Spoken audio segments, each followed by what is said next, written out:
ನಮಸ್ಕಾರ ಆತ್ಮೀಯರೇ, media house ಕನ್ನಡಗೆ ಸ್ವಾಗತ. ಬಿಗ್ ಬಾಸ್ ಸೀಸನ್ 12ರ ಕಾವು ದಿನೇ ದಿನೇ ಹೆಚ್ಚಾಗ್ತಾ ಇದೆ. ಬಿಗ್ ಬಾಸ್ ಮುಗಿಯೋದಕ್ಕೆ ದಿನಗಣನೆ ಶುರುವಾಗ್ತಾ ಇದ್ದಂತೆ ನೋಡೋರ ಸಂಖ್ಯೆ ಕೂಡ ಡಬಲ್ ಆಗೋದಕ್ಕೆ ಶುರುವಾಗಿದೆ. ಯಾವ ಸೋಷಿಯಲ್ ಮೀಡಿಯಾ ನೋಡಿದ್ರು ಬರೀ ಬಿಗ್ ಬಾಸ್ ಬಗ್ಗೆ ಚರ್ಚೆ ಆಗ್ತಾ ಇದೆ. ಯಾವ ಅಭ್ಯರ್ಥಿ ಗೆಲ್ಲಬಹುದು, ಯಾರು ಸೋಲಬಹುದು ಅನ್ನೋದರ ಬಗ್ಗೆ ಕಮೆಂಟ್ ಮೇಲೆ ಕಮೆಂಟ್ ಹಾಕ್ತಾ ಇದ್ದಾರೆ. ಅದರಲ್ಲೂ 100 ಕಮೆಂಟ್ ಬಂದವು ಅಂದ್ರೆ 70 ಕಮೆಂಟ್ ಗಿಲ್ಲಿ ಬಗ್ಗೆ ಇರುತ್ತೆ ಬಿಡಿ. ಸದ್ಯಕ್ಕೆ ಗಿಲ್ಲಿಗಿರೋ ಹವಾ ನೋಡಿದ್ರೆ ಕೆಲವೊಬ್ಬ ಸಿನಿಮಾ ಸ್ಟಾರ್ಸ್ಗೂ ಇಲ್ಲದ ಕ್ರೇಜ್ ಗಿಲ್ಲಿಗೆ ಬಂದಿದೆ. 10 ಸಿನಿಮಾ ಮಾಡಿದವರು ಕೂಡ ಈ ಮಟ್ಟಿಗೆ ಹವಾ ಮಾಡೋದಿಕ್ ಆಗಿಲ್ಲ. ಆದ್ರೆ ಬಿಗ್ ಬಾಸ್ ಮನೆಗೆ ಬಂದ ಕೆಲವು ದಿನಗಳಲ್ಲಿ ಇಂಥ ಕ್ರೇಜ್ ಶುರುವಾಗಿದೆ. ಗಿಲ್ಲಿ ಬಿಗ್ ಬಾಸ್ಗೆ ಬರೋದಿಕ್ಕೂ ಮೊದಲೇ ಹೆಸರು ಮಾಡಿದವರು, ಅದರಲ್ಲಿ 2 ಮಾತಿಲ್ಲ. ಆದ್ರೆ ಬಿಗ್ ಬಾಸ್ ಮನೆಗೆ ಬಂದ ಮೇಲೆ ಗಿಲ್ಲಿ ವರ್ಚಸ್ಸೇ ಬದಲಾಗಿ ಹೋಗಿದೆ. ಪ್ರತಿ ಮನೆಯಲ್ಲೂ ಗಿಲ್ಲಿ ಅಂದ್ರೆ ಯಾರು ಅನ್ನೋದು ಗೊತ್ತಾಗಿದೆ. ಹೀಗಾಗಿ 100ಕ್ಕೆ 70 ಮಂದಿ ಈ ಬಾರಿಯ ಬಿಗ್ ಬಾಸ್ ಗೆಲ್ಲೋದು ಗಿಲ್ಲಿಯೇ ಅಂತಿದ್ದಾರೆ. ಇವತ್ತು 11ನೇ ವಾರದ ಕೊನೆ ದಿನಗಳು. ಕಿಚ್ಚನ ಪಂಚಾಯಿತಿ ಶುರುವಾಗೋದಿಕ್ಕೂ ಇನ್ನೇನು ಕೆಲವೇ ಗಂಟೆ ಬಾಕಿ ಇದೆ. ಆದ್ರೆ ಈಗಾಗಲೇ ಕಿಚ್ಚನ ಪಂಚಾಯಿತಿಯ ಎಪಿಸೋಡ್ಗಳು ಶೂಟ್ ಆಗಿದೆ. ಶನಿವಾರದ ಎಪಿಸೋಡ್ನ ನಿನ್ನೆಯೇ ಶೂಟ್ ಮಾಡಿದ್ದಾರೆ. ಹೀಗಾಗಿ ಈ ವಾರದ ಎಲಿಮಿನೇಷನ್ ಬಗ್ಗೆ ಬಿಗ್ ಅಪ್ಡೇಟ್ ಹೊರಬಿದ್ದಿದೆ. ಇದೆಲ್ಲದರ ಬಗ್ಗೆ ಇವತ್ತಿನ ವಿಡಿಯೋದಲ್ಲಿ ಹೇಳ್ತಾ ಹೋಗ್ತೀವಿ.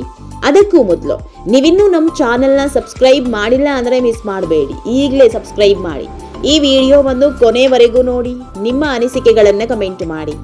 ಆತ್ಮೀಯರೇ, ಈ ವಾರ ಎಲಿಮಿನೇಷನ್ ಅನ್ನೋದು ಹಲವರ ನೆತ್ತಿ ಮೇಲೆ ನೇತಾಡೋ ತೂಗುಗತಿ ಅಂತಾಗಿತ್ತು. ಯಾರು ಹೋಗ್ತಾರೆ, ಯಾರು ಉಳ್ಕೋತಾರೆ ಅನ್ನೋದೇ ದೊಡ್ಡ ಯಕ್ಷ ಪ್ರಶ್ನೆಯಾಗಿತ್ತು. ಅದರಲ್ಲೂ ಈ ವಾರ ಮಾಳು ಅಥವಾ ಸ್ಪಂದನ ಹೊರ ಹೋಗ್ತಾರೆ ಅಂತ ತುಂಬಾ ಜನ ಅನ್ಕೊಂಡಿದ್ರು. ಯಾಕಂದ್ರೆ ಇವರಿಬ್ರು ಇಷ್ಟು ದಿನ ಲಕ್ ಮೇಲೆ ಆಟ ಆಡ್ಕೊಂಡು ಬಂದಿದ್ದಾರೆ. ಈ ವಾರ ಖಂಡಿತ ಹೊರ ಹೋಗಬೇಕು ಅಂತ ಒಂದಿಷ್ಟು ಮಂದಿ ಬಿಸಿ ಚರ್ಚೆ ಕೂಡ ಶುರು ಮಾಡಿದ್ರು. ಬರೀ ಹೊರಗಡೆ ಅಷ್ಟೇ ಅಲ್ಲ, ಬಿಗ್ ಬಾಸ್ ಮನೆಯಲ್ಲಿರೋ ಬಹುತೇಕ ಸ್ಪರ್ಧಿಗಳು ಇವರಿಬ್ಬರನ್ನ ಪ್ರಶ್ನೆ ಮಾಡಿದ್ದು ಇದೇ ಕಾರಣಕ್ಕೆ. ಬಿಗ್ ಬಾಸ್ ಮನೆಯಲ್ಲಿ ನಿಮ್ಮಿಬ್ಬರ ಕೊಡುಗೆ ಏನು, ವಾವ್ ಅನ್ನೋ ಯಾವುದಾದ್ರೂ ಒಂದು ಫ್ಯಾಕ್ಟರ್ ಹೇಳಿ ಅಂತ ಮೊನ್ನೆ ತಾನೇ ರಜತ್ ಪ್ರಶ್ನೆ ಎತ್ತಿದ್ರು. ಇದಕ್ಕೆ ಉತ್ತರ ಕೊಡೋದಿಕ್ಕೆ ಆಗದೆ ಸ್ಪಂದನ ತಡಬಡಾಯಿಸಿದ್ರು. ಹೀಗಾಗಿ ಈ ವಾರ ಏನೋ ಒಂದಾಗುತ್ತೆ ಅಂದ್ಕೊಳ್ತಿರೋ ಹೊತ್ತಲ್ಲೇ ಕಿಚ್ಚ ಸುದೀಪ್ ಗುಡ್ ನ್ಯೂಸ್ ಕೊಟ್ಟಿದ್ದಾರೆ. ಈ ವಾರ ಯಾವುದೇ ಎಲಿಮಿನೇಷನ್ ಇಲ್ಲ. ಯಾಕಂದ್ರೆ ಈ ವಾರ ನಾಮಿನೇಷನ್ ಪ್ರಕ್ರಿಯೆ ನಡೆದ್ರೂ ಕೂಡ ವೋಟಿಂಗ್ ಲೈನ್ ಓಪನ್ ಆಗಿಲ್ಲ. ಅಲ್ಲಿಗೆ ಎಲಿಮಿನೇಷನ್ ಪ್ರಕ್ರಿಯೆ ಇಲ್ಲ ಅನ್ನೋದು ಕನ್ಫರ್ಮ್ ಆಯಿತು. ನಿನ್ನೆವರೆಗೂ ವೋಟಿಂಗ್ ಲೈನ್ ಓಪನ್ ಆಗುತ್ತಾ ಅಂತ ತುಂಬಾ ಜನ ಕಾದು ಕೂತಿದ್ರು. ಯಾಕಂದ್ರೆ ತಮ್ಮ ನೆಚ್ಚಿನ ಸ್ಪರ್ಧಿಗಳನ್ನ ಉಳಿಸ್ಕೊಳ್ಳೋದಿಕ್ಕೆ. ಆದ್ರೆ ವೋಟಿಂಗ್ ಲೈನ್ ಓಪನ್ ಆಗಲೇ ಇಲ್ಲ. ಹೀಗಾಗಿ ಈ ವಾರದ ಎಲಿಮಿನೇಷನ್ ಪ್ರಕ್ರಿಯೆಗೆ ಬ್ರೇಕ್ ಹಾಕಿದ್ದಾರೆ. ಹಾಗಿದ್ರೂ ಕೂಡ ನಾಮಿನೇಷನ್ ಪ್ರಕ್ರಿಯೆ ನಡೆಸಿದ್ ಯಾಕೆ ಅಂತ ತುಂಬಾ ಜನ ಪ್ರಶ್ನೆ ಮಾಡಬಹುದು. ಅದಕ್ಕೂ ಕಾರಣ ಇದೆ. ಎಲಿಮಿನೇಷನ್ ಇಲ್ಲ ಅಂದ್ರೆ ಬಿಗ್ ಬಾಸ್ ಮನೆಯಲ್ಲಿದ್ದವರ ಖುಷಿಗೆ ಪಾರವೇ ಇರಲ್ಲ, ಆಟದಲ್ಲಿ ಕಿಕ್ಕೂ ಇರಲ್ಲ. ಈ ವಾರ ಸೇವ್ ಆಗ್ತೀವಿ ಅನ್ನೋ ಖುಷಿಯಲ್ಲಿ ಎಲ್ಲರ ಜೊತೆ ಆರಾಮಾಗಿದ್ದು ಬಿಡ್ತಾರೆ. ಆಟದ ಸೀರಿಯಸ್ನೆಸ್ಸೇ ಇರಲ್ಲ.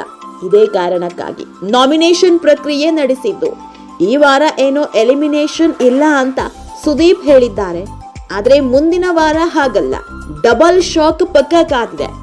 ಈ ವಾರದ ಒಬ್ಬ ಸ್ಪರ್ಧಿ ಜೊತೆಗೆ ಮುಂದಿನ ವಾರವೂ ಇನ್ನೊಬ್ಬ ಸ್ಪರ್ಧಿ ಹೊರ ಹೋಗಲಿದ್ದಾರೆ. ಅಂದ್ರೆ ಒಂದೇ ವಾರದಲ್ಲಿ 2 ಸ್ಪರ್ಧಿಗಳನ್ನ ಬಿಗ್ ಬಾಸ್ ಮನೆಯಿಂದ ಹೊರ ಕಳಿಸಲಿದ್ದಾರೆ. ಅಷ್ಟೇ ಅಲ್ಲ, ಮುಂದಿನ ವಾರ ಸಿಕ್ಕಾಪಟ್ಟೆ ಸರ್ಪ್ರೈಸಿಂಗ್ ಎಲಿಮೆಂಟ್ಸ್ ಗಳು ಕಾದಿದೆ. ಬಿಗ್ ಬಾಸ್ ಶುರುವಾದ 3 ವಾರಕ್ಕೆ ಮಿಡ್ ನೈಟ್ ಎಲಿಮಿನೇಷನ್ ನಡೆದಿತ್ತು. ಸೇಮ್ ಈ ವಾರ ಕೂಡ ಮತ್ತೊಮ್ಮೆ ಮಿಡ್ ನೈಟ್ ಎಲಿಮಿನೇಷನ್ ನಡೆಯಲಿದೆ. ಈ ವಾರದ ಮಿಡ್ ವೀಕ್ ನಲ್ಲಿ ಮಿಡ್ ನೈಟ್ ಎಲಿಮಿನೇಷನ್ ನಡೆಯಲಿದ್ದು, ಇದಾದ ಕೊನೆಯಲ್ಲಿ ಕಿಚ್ಚನ ಪಂಚಾಯಿತಿಯಲ್ಲಿ ಮತ್ತೊಬ್ಬ ಸ್ಪರ್ಧಿ ಹೊರ ಹೋಗಿದ್ದಾರೆ. ಆತ್ಮೀಯರೇ, ಬಿಗ್ ಬಾಸ್ ಮನೆಯ ಆಟ ದಿನೇ ರಂಗೇರ್ತಾ ಇತ್ತು. ನಿಮ್ಮ ಪ್ರಕಾರ ಯಾವ ಸ್ಪರ್ಧಿ ಹೊರ ಹೋಗಬೇಕು, ಯಾರು ಹೊರ ಹೋಗಬಾರ್ದು ಅನ್ನೋದನ್ನ ಕಮೆಂಟ್ ಮೂಲಕ ನಮಗ್ ತಿಳಿಸಿ. ನಮ್ಮ ಚಾನೆಲ್ನ ಸಬ್ಸ್ಕ್ರೈಬ್ ಮಾಡೋದನ್ನ ಮರಿಬೇಡಿ.